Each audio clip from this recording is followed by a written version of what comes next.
Good afternoon student, मैं आपकी science teacher Selja Sharma. आज से मैं डेली आपको साइंस पढ़ाऊंगी, तो घर बैठे मेरे साथ बने रहिए और अपनी स्टडी को कंटिन्यू कीजिए। ठीक है, तो सबसे पहले जो आज का हमारा लेक्चर है वो इंट्रोडक्टरी लेक्चर है। ठीक है, तो पहले ये बता दूं मैं आपको कि हमें जो टोटल चैप्टर पढ़ने हैं वो कितने हैं। टोटल चैप्टर हमको पढ़ने हैं 16। हमारी जो साइंस है वो 4 पार्ट में डिस्ट्रीब्यूटेड है। केमिस्ट्री के हमको कितने पढ़ने हैं, 1 to 5 चैप्टर जो है वो हमारे केमिस्ट्री के होंगे। बायोलॉजी के कितने हैं, 6 to 9। फिजिक्स के 10 to 13 एंड एनवायरमेंटल साइंस के 14 to 16। ओके, अब एक बात आप याद रखिए कि ये जो लेक्चर है ये बोथ मीडियम के लिए, Hindi medium and English medium. तो कुछ टर्मिनोलॉजी जो मैं यहाँ से मैंने हिंदी और इंग्लिश दोनों में लिखी है, तो आप इनको अच्छे से समझ लीजिए, ताकि जब मैं वीडियो में ये वर्ड यूज करूँ तो आप समझ जाओ कि मैं क्या बोलना चाह रही हूँ। ठीक है, ओके। इसके बाद आपने 9th में जो साइंस पढ़ी होगी तो आपको बहुत फेयर सा भी होगा, थोड़ा सा टेंशन भी होगी कि अरे यार बहुत टफ है। तो मैं आपको एक बात बता दूं कि 10th में आप जब आ गए हो ना, तो ये जो साइंस है ये इंटरेस्टिंग है प्लस कॉन्सेप्चुअल है। आपको टेंशन लेने की जरूरत नहीं है, क्योंकि यदि आपको कॉन्सेप्ट समझ में आएंगे तो फिर ये बहुत इजी लगेगी आपको। तो मेरे साथ बने रहिए और साइंस को इजी वे में सीखिए। ठीक है, नेक्स्ट आपको क्या करना है, मैं आपको नोट्स भी शेयर करूंगी, प्लस आपको ये भी बताऊंगी किस चैप्टर से कितना आना है। तो अच्छे से मेरे साथ स्टडी को कंटिन्यू कीजिए। सबसे पहले मैं आपको बता दूं कि यहाँ मैंने कुछ वर्ड लिखे हैं जो आपने 9th में भी पढ़े हैं। इनके नाम आपको याद होंगे। एटम, एटम को हिंदी में बोलते हैं परमाणु। तो परमाणु क्या होते हैं, समान किसी भी पदार्थ की सबसे छोटी जो इकाई होती है, सबसे छोटी यूनिट होती है, उसको हम क्या बोलते हैं, परमाणु। इंग्लिश में हम बोलेंगे the smallest unit of any substance is called atom. Okay, clear. Molecule Hindi में बोलते हैं अणु। तो पहले मैं हिंदी में बता दूं कि अणु क्या होता है। समान परमाणुओं का समूह क्या कहलाता है, अणु कहलाता है। और मॉलिक्यूल, मॉलिक्यूल क्या होता है, group of atom is called molecule. Element, element क्या होता है, group of same type, molecule is called element. Okay, Hindi में तत्व, तत्व क्या होता है, समान अणुओं का समूह, तत्व कहलाते हैं। ठीक है, कंपाउंड, कंपाउंड क्या होते हैं, group of element is called compound. 2 or more element, okay, group of 2 or more element is called compound. 2 या 2 से अधिक तत्वों का योग क्या कहलाता है, यौगिक कहलाता है। ठीक है, ठीक है, ओके। अब केमिकल रिएक्शन को हिंदी में बोलते हैं रासायनिक अभिक्रिया। मेनली जो हमारा चैप्टर 1 है उसका नेम है केमिकल रिएक्शन एंड इक्वेशन। तो सबसे पहले हम टाइटल पे डिस्कस करेंगे और थोड़ा सा डीप में जाएंगे। ओके, तो आपको इतनी बात समझ में आई, कैन आई रफ? ओके, अब आप देखिए, जैसे मैंने यहाँ पे लिखा है Na। ओके, ये Na लिखा है, तो आपके लिए ये Na क्या है, क्या है Na? Na एक एलिमेंट है जिसका नेम है सोडियम। ओके, तो आप हमेशा ये ध्यान रखिए कि जो भी एलिमेंट होते हैं या तत्व होते हैं उनका फर्स्ट लेटर कैपिटल होता है और सेकंड लेटर क्या होता है, स्मॉल होता है। ओके, अब ये मैंने लिखा हाइड्रोजन, हाइड्रोजन क्या है, एलिमेंट है। ओके, ठीक है, क्लियर। अब किसी भी रिएक्शन में कौन पार्टिसिपेट करते हैं, एटम। यदि मैंने लिखा है H2, क्या लिखा है, H2, तो ये जो है ये क्या है, इसका हाइड्रोजन के कितने एटम है, 2 एटम है। ओके, क्लियर, ये बात आपको क्लियर है। चलिए ठीक है, अब हम बताते हैं कि फिर रिएक्शन जो है वो कितने टाइप की होती है। रिएक्शन मतलब कि किसी भी चीज का बनना और वो ऑल्टर्ड होने जाना, मतलब चेंज हो जाना। कैसे, ये रिएक्शन 2 टाइप से हो सकती है। कैसे हो सकती है, या तो फिजिकली हो सकती है या chemically. Okay, physical reaction and chemical reaction.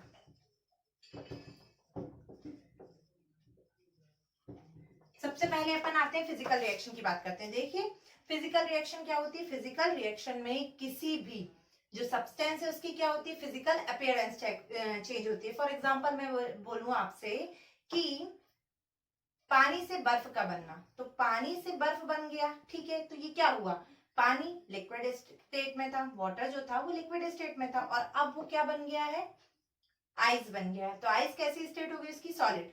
क्या उसका कुछ चेंज हुआ, कंपोजिशन चेंज हुआ क्या, उसका कलर वगैरह चेंज हुआ, टेस्ट चेंज हुआ, ऐसा कुछ हुआ क्या, नहीं ना। तो ये जो चेंज था ये केवल उसकी फिजिकल अपीयरेंस में आया। तो इस प्रकार के जो इस टाइप से जो चेंज होता है उसको अपन क्या बोलते हैं, जो रिएक्शन होती है उसको अपन क्या बोलते हैं, फिजिकल रिएक्शन। हिंदी में बोलेंगे भौतिक परिवर्तन। तो आप जरा मुझे बताइए क्या क्या एग्जाम्पल हो सकते हैं भौतिक परिवर्तन या फिजिकल रिएक्शन के, क्या क्या हो सकते हैं। फॉर एग्जाम्पल क्या, कटिंग ऑफ पेपर, ठीक है। और क्या हो सकता है, आप बताए, मेल्टिंग ऑफ बटर, घी भी पिघलता है। तो ये क्या है, अपीयरेंस ही तो चेंज हो रही है ना, वापस से उसको रख देंगे फ्रीज होने तो वो सॉलिड हो जाएगा। तो तो ये सब क्या हमारे फिजिकल रिएक्शन के एग्जाम्पल है। अब हमारा जो मेन हमको चैप्टर पढ़ना है वो हमारा केमिकल रिएक्शन पे। केमिकल रिएक्शन क्या होती है वो पढ़ते हैं। तो केमिकल रिएक्शन क्या होती है, जिसमें कि 2 or more substance meet together and form another substance with different property। क्या करते हैं, जिसमें 2 या 2 से अधिक पदार्थ मिलकर एक नए पदार्थ का निर्माण करते हैं और उस नए पदार्थ की जो गुण होते हैं वो क्या होते हैं, अलग होते हैं। तो इसको अपन क्या बोलते हैं, केमिकल रिएक्शन। आ गई आपको बात समझ में। केमिकल रिएक्शन में क्या क्या चेंज हो जाता है, स्टेट चेंज हो सकती है, ठीक है, कलर चेंज हो सकता है। सबसे मेन चीज जो है ये क्या होती है, इर्रिवर्सिबल। क्या होती है, इर्रिवर्सिबल। इरिवर्सिबल मीन्स कैसे, जैसे मैंने यहाँ एग्जांपल फिजिकल रिएक्शन में आपको दिया था कि आइस फ्रॉम वाटर, ठीक है, वाटर से क्या बन गई, आइस बन गई। तो आइस से वापस वाटर भी बन सकता है, चेंज हो सकता है ना, वापस इसके हमको आइस से वाटर भी मिल जाएगा। लेकिन यहाँ ऐसा नहीं हो सकता। फॉर एग्जाम्पल आप मुझे एक आध एग्जाम्पल दीजिए केमिकल रिएक्शन का, क्या हो सकता है। तो क्या हो सकता है, जैसे कि कर्ड फ्रॉम मिल्क, यदि दूध से दही बन गया तो क्या दही से दूध बन जाएगा, हो सकता है क्या, दही से हम दूध बना लेंगे क्या, नहीं हो सकता ना। ओके, लोहे पर जंग लग गई, रस्टिंग ऑन आयरन। ओके, लोहे पर यदि जंग लग गई है तो क्या जो जंग है उसको हम खत्म करके वापस से जो हमारा आयरन वो डिकम्पोज हो गया तो वापस से मिल जाएगा क्या, हमको नहीं मिल सकता ना। तो ये जो रिएक्शन हो गई वो कौन सी हो गई, केमिकल रिएक्शन हो गई। आपको बात समझ में आई। तो केमिकल रिएक्शन में क्या क्या हो सकता है, स्टेट चेंज हो सकती है, कलर चेंज हो सकता है, ये इरिवर्सिबल होती है, प्लस इनमें गैस का एवोल्यूशन होता है कि यदि केमिकल रिएक्शन हो रही है तो हो सकता है कोई ना कोई गैस भी निकलेगी। ओके, प्लस टेम्परेचर चेंज हो जाता है। तो ये सब किसकी क्वालिटी हो गई, हमारी केमिकल रिएक्शन की। आ गई आपको बात समझ में। ये मैंने आपको किसके बारे में डिस्कस किया, आपके टाइटल के बारे में, ठीक है। नेक्स्ट टॉपिक है हमारा अब हिंदी मीडियम वालों के लिए केमिकल रिएक्शन मतलब रासायनिक अभिक्रिया। रासायनिक अभिक्रिया आपको समझ में आ गई, जिसमें कि 2 या 2 से अधिक पदार्थ मिलकर नए पदार्थ का निर्माण करते हैं और इस नए पदार्थ की जो गुण होते हैं वो क्या होते हैं, अलग होते हैं, ठीक है। तो उसे हम क्या कहते हैं, रासायनिक अभिक्रिया। रासायनिक अभिक्रिया में क्या हो सकता है, अवस्था चेंज हो सकती है, जो बना हुआ नया पदार्थ है उसका कलर चेंज हो सकता है। इरिवर्सिबल मतलब अनुत्क्रमणीय, मतलब वापस से पलटा नहीं जा सकता। यदि हमने दूध से दही बना लिया है तो दही से दूध नहीं बना सकते, ठीक है। प्लस इसमें कोई ना कोई गैस निकलती है और क्या हो सकता है, टेम्परेचर चेंज हो सकता है। आपको समझ में आया, ठीक है। चलिए, हाँ, तो अब आपका यहाँ से पहला होमवर्क तो ये है कल के लिए जब मैं आपसे मिलूं तो आप मुझे क्या बताएंगे। आपका होमवर्क है कि 5 रिएक्शंस मुझे बतानी है, फिजिकल एग्जाम्पल बतानी है, मतलब फिजिकल और केमिकल रिएक्शंस की। बात समझ में आई आपको, 5 फिजिकल रिएक्शन के और 5 केमिकल रिएक्शन के, ठीक है। अब हम आते हैं केमिकल रिएक्शन। केमिकल रिएक्शन जो है, मैं अब एग्जाम्पल के थ्रू मैं आपको बता दूं कि कैसे होती है। जैसे मैंने बोला hydrogen and oxygen meet together and form water. क्या बनाते हैं, वाटर बनाते हैं, ठीक है। कौन, हाइड्रोजन और ऑक्सीजन मिलकर क्या बनाते हैं, वाटर बनाते हैं, जल का निर्माण करते हैं, ठीक है। ये क्या है, हाइड्रोजन के 2 परमाणु और यहाँ जो है वो क्या हो गया, एक मॉलिक्यूल या अणु, मॉलिक्यूल ये एटम। क्लियर, आपको मेरी बात समझ में आ रही है। तो हाइड्रोजन के 2 एटम मिलकर और ऑक्सीजन के 2 एटम मिलकर क्या बनाते हैं, वाटर बनाते हैं, ठीक है। H2 + O2 = H2, ठीक है। अब केमिकल रिएक्शन में क्या होता है, 2 पार्ट्स होते हैं। सबसे पहला पार्ट होता है ये, दिख रहा है आपको, ये कौन सा पार्ट हो गया, लेफ्ट हैंड साइड, एंड ये वाला पार्ट कौन सा हो गया, राइट हैंड साइड। क्लियर, ये तो ये जो लेफ्ट हैंड साइड पार्ट होता है इसको हम बोलते हैं रिएक्टेंट। क्या बोलते हैं, रिएक्टेंट्स। मतलब यहाँ जो भी पार्टिसिपेट करेंगे उनको हम क्या बोलेंगे, रिएक्टेंट्स बोलेंगे। और इस साइड जो होते हैं, कौन से साइड, राइट हैंड साइड, वो क्या कहलाते हैं, प्रोडक्ट। क्या कहलाते हैं, प्रोडक्ट। इनको हम हिंदी में क्या बोलेंगे, रिएक्टेंट को हिंदी में बोलेंगे अभिकारक और प्रोडक्ट को हम हिंदी में बोलेंगे उत्पाद। तो आपको बात समझ में आई। सबसे पहले मैं हिंदी में बता देती हूँ कि रिएक्टेंट क्या होते हैं। वे पदार्थ जो रासायनिक अभिक्रिया में भाग लेते हैं तथा उत्पाद का निर्माण करते हैं, क्या कहलाते हैं, अभिकारक कहलाते हैं, ठीक है। In English, the substance that takes part in chemical reaction and undergoes change during the reaction is called reactant. Clear. Next, product. Product Hindi में क्या है, अभिकारक मिलकर किसका निर्माण करते हैं, उत्पाद का निर्माण करते हैं, या अभिक्रिया का परिणाम क्या कहलाता है? उत्पाद कहलाता है। ठीक है, इंग्लिश में result of chemical reaction is called product. Clear आपको? ये रिएक्टेंट और प्रोडक्ट आपको क्लियर हो गए। चलिए अब हम आते हैं केमिकल इक्वेशन पे। सॉरी, मैंने ये वाला पार्ट आपको पहले बता दिया ताकि आपको क्लियर हो। तो अब मैं इक्वेशन के बारे में आपको बताती हूँ। चलिए पहले क्या, जैसे मैंने आपको यही एग्जांपल दिया था कि हाइड्रोजन और ऑक्सीजन मिलकर क्या बनाते हैं? हाइड्रोजन प्लस ऑक्सीजन आप मिलकर क्या बनाते हैं? वाटर बनाते हैं। तो ये मैंने एक सिर्फ सिंपल बात बोली है, ठीक है, आपको बात बोल दी है। लेकिन यदि आपको इस बात को किसी सिंबल के फॉर्म में रिप्रेजेंट करनी है, इतना बड़ा बड़ा कौन लिखता रहे, हर टाइम कौन याद रखे, तो इसके लिए हम क्या कर सकते हैं? सिंबल दे सकते हैं ना। तो इसके लिए जब हम केमिकल रिएक्शन को सिंबल के फॉर्म में रिप्रेजेंट करते हैं, किस फॉर्म में? सिंबल के फॉर्म में। हम हाइड्रोजन की जगह क्या लिख सकते हैं? H2 प्लस ऑक्सीजन की जगह क्या लिख सकते हैं? O2 इज इक्वल टू क्या, वाटर का क्या फॉर्मूला होता है? H2। आगे बात समझ में, when chemical reaction represented by symbol or formula is called equation। कौन सी equation? Chemical equation. Clear? when chemical reaction represented by symbol or formula is called chemical equation। Hindi में रासायनिक समीकरण। हिंदी में क्या बोलेंगे? रासायनिक समीकरण। तो रासायनिक समीकरण क्या होते हैं? रासायनिक समीकरण वो जब हम रासायनिक अभिक्रियाओं को संकेतों या सूत्रों के द्वारा निरूपित करते हैं तो क्या कहलाता है? रासायनिक समीकरण कहलाता है। इसी रासायनिक समीकरण में या केमिकल इक्वेशन में क्या होते हैं? रिएक्टेंट, अभिकारक और प्रोडक्ट, उत्पाद होते हैं। क्लियर आपको इतनी चीजें? चलिए नेक्स्ट टॉपिक। हमारा नेक्स्ट टॉपिक है balance chemical equation. Okay, balance से आपको मतलब ही समझ में आ रहा है, मतलब दोनों पल्ले तराजू के कैसे होने चाहिए? बैलेंस्ड होने चाहिए। ठीक है, तो केमिस्ट्री के लैंग्वेज में बैलेंस का मीन क्या है? बैलेंस का मीन ये है कि जितना हमने मटेरियल लगाया है बनाने के लिए, तो जो बन के हमको मिले वो भी कितना हो? उसी के इक्वल हो। फॉर एग्जाम्पल पहले मैं आपको बता दूं, जैसे हमने लिया, हमको सूजी का हलवा बनाना है, ठीक है, तो सूजी के हलवे के लिए हमने 1 कटोरी सूजी ली, हाँ 1 कटोरी शुगर या आधे कटोरी ली, तो जो हमको मटेरियल मिलेगा, टोटल जो इनका मास होगा, मतलब जब हलवा बन के रेडी होगा तो वो भी क्या होगा? इन्हीं के मास के इक्वल होगा। आई बात समझ में? तो यही है हमारी केमिस्ट्री के लैंग्वेज की the reaction in which number of atom remain same after and before the reaction is called balance chemical equation. आपको बात समझ में आई? The reaction in which number of atom of each element remain same after and before the reaction is called balance chemical equation. Hindi में इसको क्या बोलते हैं? संतुलित रासायनिक समीकरण। बात समझ में आई? संतुलित रासायनिक समीकरण क्या है? ऐसी अभिक्रिया जिसमें कि तत्वों के, परमाणुओं की संख्या अभिक्रिया के पहले और अभिक्रिया के बाद क्या रहती है? समान रहती है, तो उसे हम क्या कहते हैं? संतुलित रासायनिक समीकरण। बात समझ में आई? जो सूजी के हलवे का एग्जांपल दिया कि क्या जितना हमने यूज किया उतना ही हमको हलवा बनके मिलना चाहिए। आई बात समझ में? तो हम इसको एग्जांपल के थ्रू समझा देते हैं। जैसे आपकी टेक्स्ट बुक में एग्जांपल दिया है कि जिंक, अब मैंने ये लिखा है, थोड़े आप नाम जरूर एलिमेंट के याद कर लीजिएगा। मैं नेक्स्ट वीडियो में आपको वैलेंसी वगैरह भी बताऊंगी, जिससे कि आपको क्या होगा? फॉर्मूला बनाना तो आता ही होगा, आपने 9th में सीखा होगा कि कैसे हमने H2O लिख दिया, क्या कैसा। यदि नहीं है तो आप जरूर मुझे अपने टॉपिक्स, अपने डाउट कमेंट करें ताकि मैं आपकी प्रॉब्लम को सॉर्ट आउट कर पाऊं अपने नेक्स्ट वीडियो में। ओके, तो Zn, ठीक है, ये Zn प्लस किससे रिएक्शन हो रही? H2SO4। H2SO4 का नेम क्या है? ये जिंक है, ये क्या है? Sulphuric acid. क्या नेम है इसका? Sulphuric acid.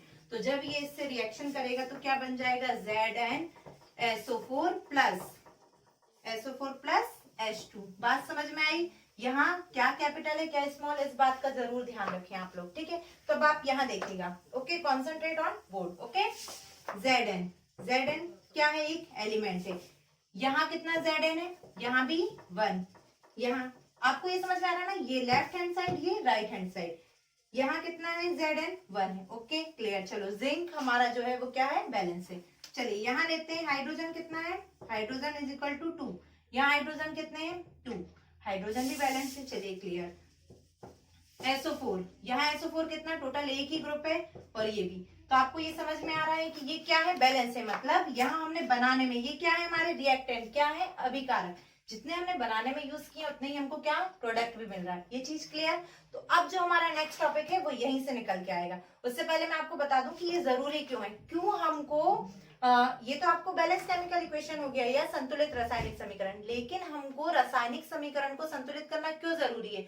Why should be it is necessary to balance the chemical equation? बात समझ में आई क्यों जरूरी है? तो क्यों जरूरी है, एक साइंटिस्ट थे लेवोजिए, उन्होंने बताया कि mass neither be created nor be destroyed.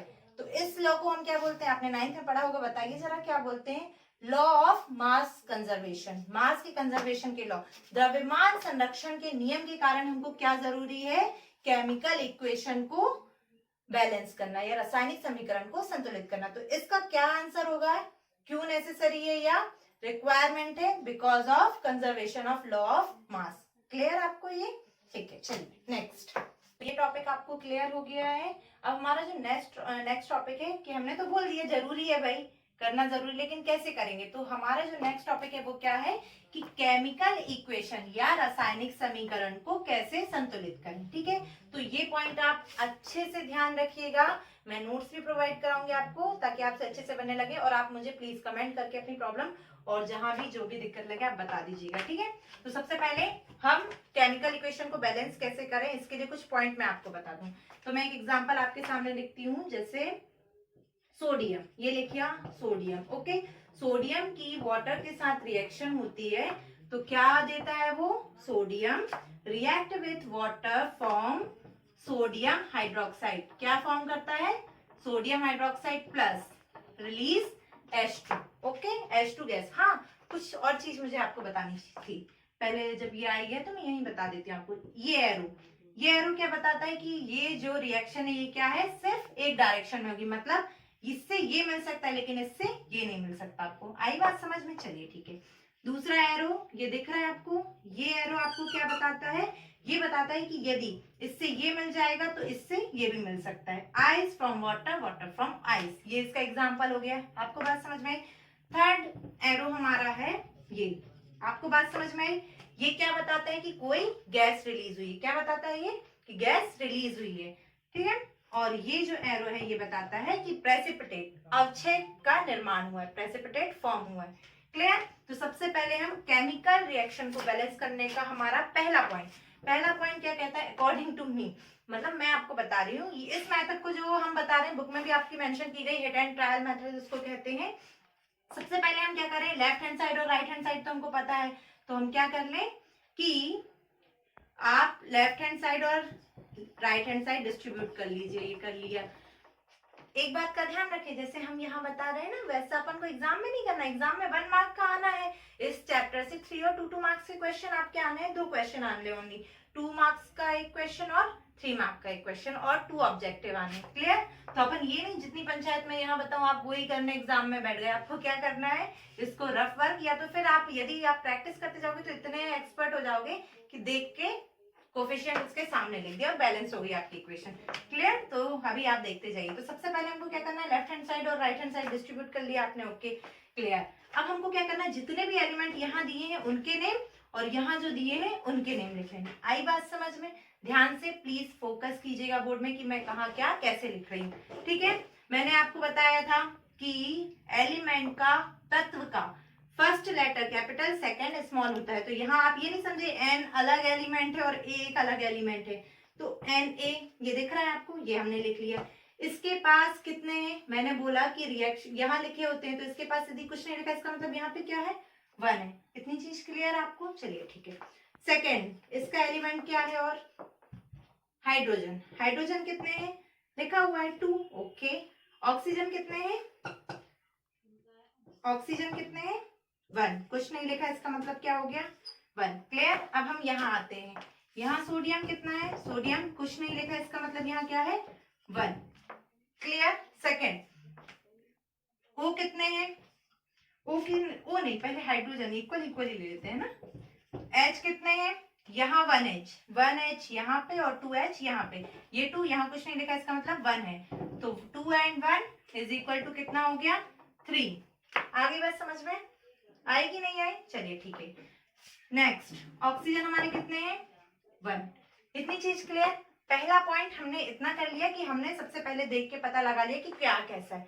अब हमको दूसरा पॉइंट ये करना है कि सबसे पहले हमको उसको उठाना है जो सबसे ज्यादा जिसके मिसमैच है, मतलब जिसके एटम ज्यादा है, मतलब परमाणु ज्यादा है और वो अव्यवस्थित है, ठीक है, अनबैलेंस है। आई बात समझ में? वो आपने कहावत सुनी होगी ना, एक के साधे सब सधे, तो वही वाली बात है कि एक को साध लो बाकी अपने आप बैलेंस हो जाएंगे। क्लियर? ठीक है, तो हम सबसे पहले आप देखो यहाँ H इज इक्वल टू 2 है और H इज इक्वल टू 3 है, ये बात समझ में आई? क्लियर ये? ठीक है, तो बाकी सब तो मुझे लगभग बैलेंस ही दिख रहे हैं, बैलेंस दिख रहे हैं। देखिए सोडियम 1, यहाँ 1, ऑक्सीजन 1, यहाँ 1।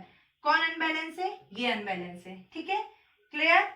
तो अब हम क्या करेंगे, इसको बैलेंस करना स्टार्ट करेंगे। अब बैलेंस करने के लिए देखिए, ध्यान से देखिएगा, चेंज कहाँ होना है।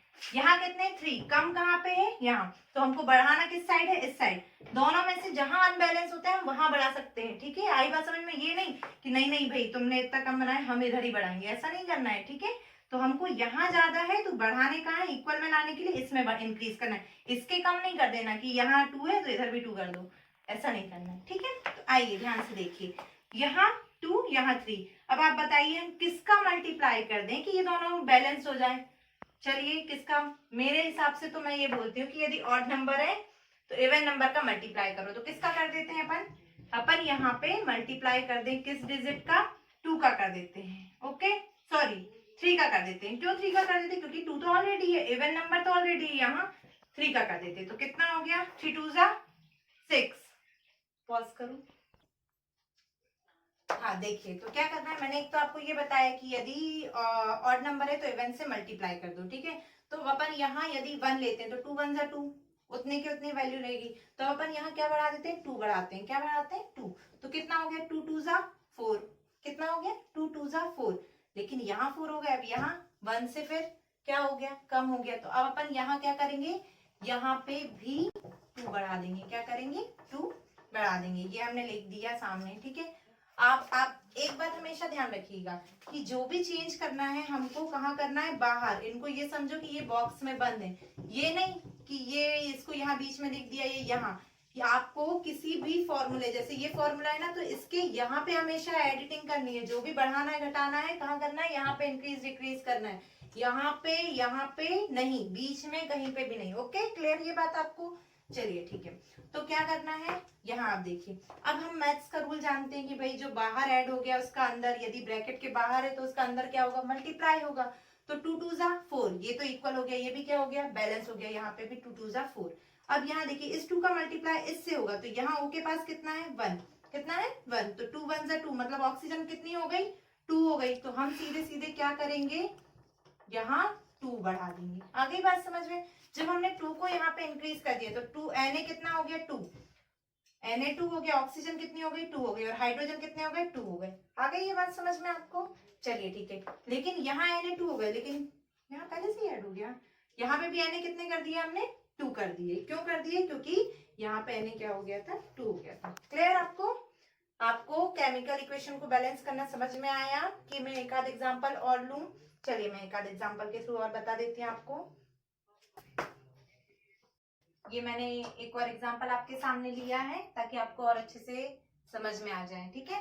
तो सबसे पहले आप ये देखिए क्या करना है हमको। सबसे पहला स्टेप कि हमको left hand side right hand side partition करके क्या लिखना है? एलिमेंट के एटम्स लिख लेने हैं। ओके, क्या क्या है इसमें? आयरन, Fe किसका सिंबल है? आयरन का। ओके, आयरन मतलब लोहा। क्लियर? हाइड्रोजन और O मतलब ऑक्सीजन। क्लियर? तो आयरन कितना है? कुछ नहीं लिखा, इसका मतलब 1। हाइड्रोजन कितने हैं? 2। ऑक्सीजन कितने हैं? 1। Okay, clear? यहाँ कितना है? Fe is equal to 3। Next hydrogen is equal to 2 और ऑक्सीजन इज इक्वल टू 4। तो what is our first point?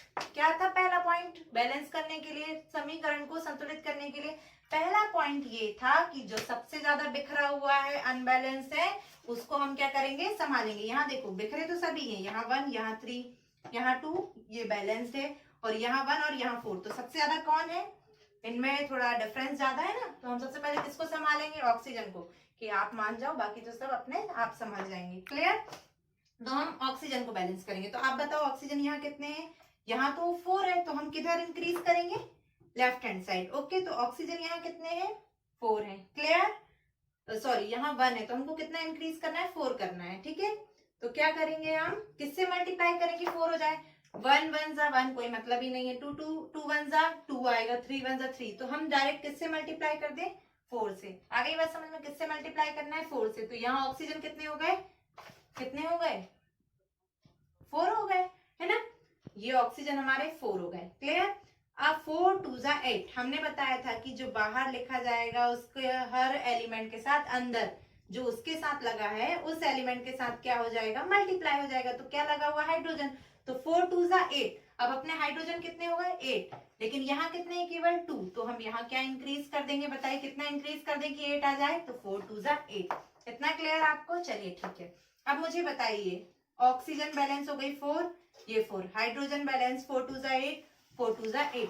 अब कौन बिखरा हुआ है, आयरन हमारा क्या है, अनबैलेंस्ड है, तो हम क्या करेंगे, Fe कितने यहाँ पे, तो डायरेक्ट क्या कर दे, 1 में किसका मल्टीप्लाई करेंगे, 3 आ जाए, तो 3 1 जा 3, ये बैलेंस हो गया। इजिली आपको समझ में आया। बैलेंस करने के लिए क्या रूल होंगे, फर्स्टली हमको क्या करना है, एलिमेंट के एटम्स के साथ उनको लिख लेना है, मतलब तत्व और उनके परमाणुओं की संख्या उनके सामने लिख लेनी है। सेकंड हमको क्या करना है, जो सबसे ज्यादा अनबैलेंस्ड है, असंतुलित है, उसको हमको क्या करना है, सबसे पहले उसको संभाल लेना है। कैसे संभालना है, मल्टीप्लाई करना है, गुणा करना है। किससे गुणा करना है, किससे मल्टीप्लाई करना है, जितने की जरूरत है उससे आप मल्टीप्लाई कर दो अपने हिसाब से देख के। ठीक है, आई बात समझ में, थोड़ा मैथमेटिक्स भी लगेगी, आपको दिमाग लगाना पड़ेगा।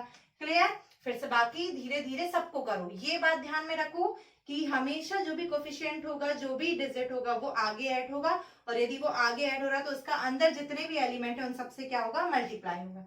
Clear, thank you for watching. Plus homework अपना सुन लीजिए, आपका होमवर्क है कि आपको पेज नंबर 6 की एक्सरसाइज सॉल्व करनी है आपको, जिसमें बैलेंस केमिकल इक्वेशन आपको बनाने हैं, प्लस आपको word equation, sorry word reaction दी गई है, हाइड्रोजन क्लोरीन, इनको आपको लिखना है। तो ठीक है, आप इतना वर्क कंप्लीट करके रखेंगे। Okay, bye, thank you for watching and please like, subscribe and share. Thank you, bye.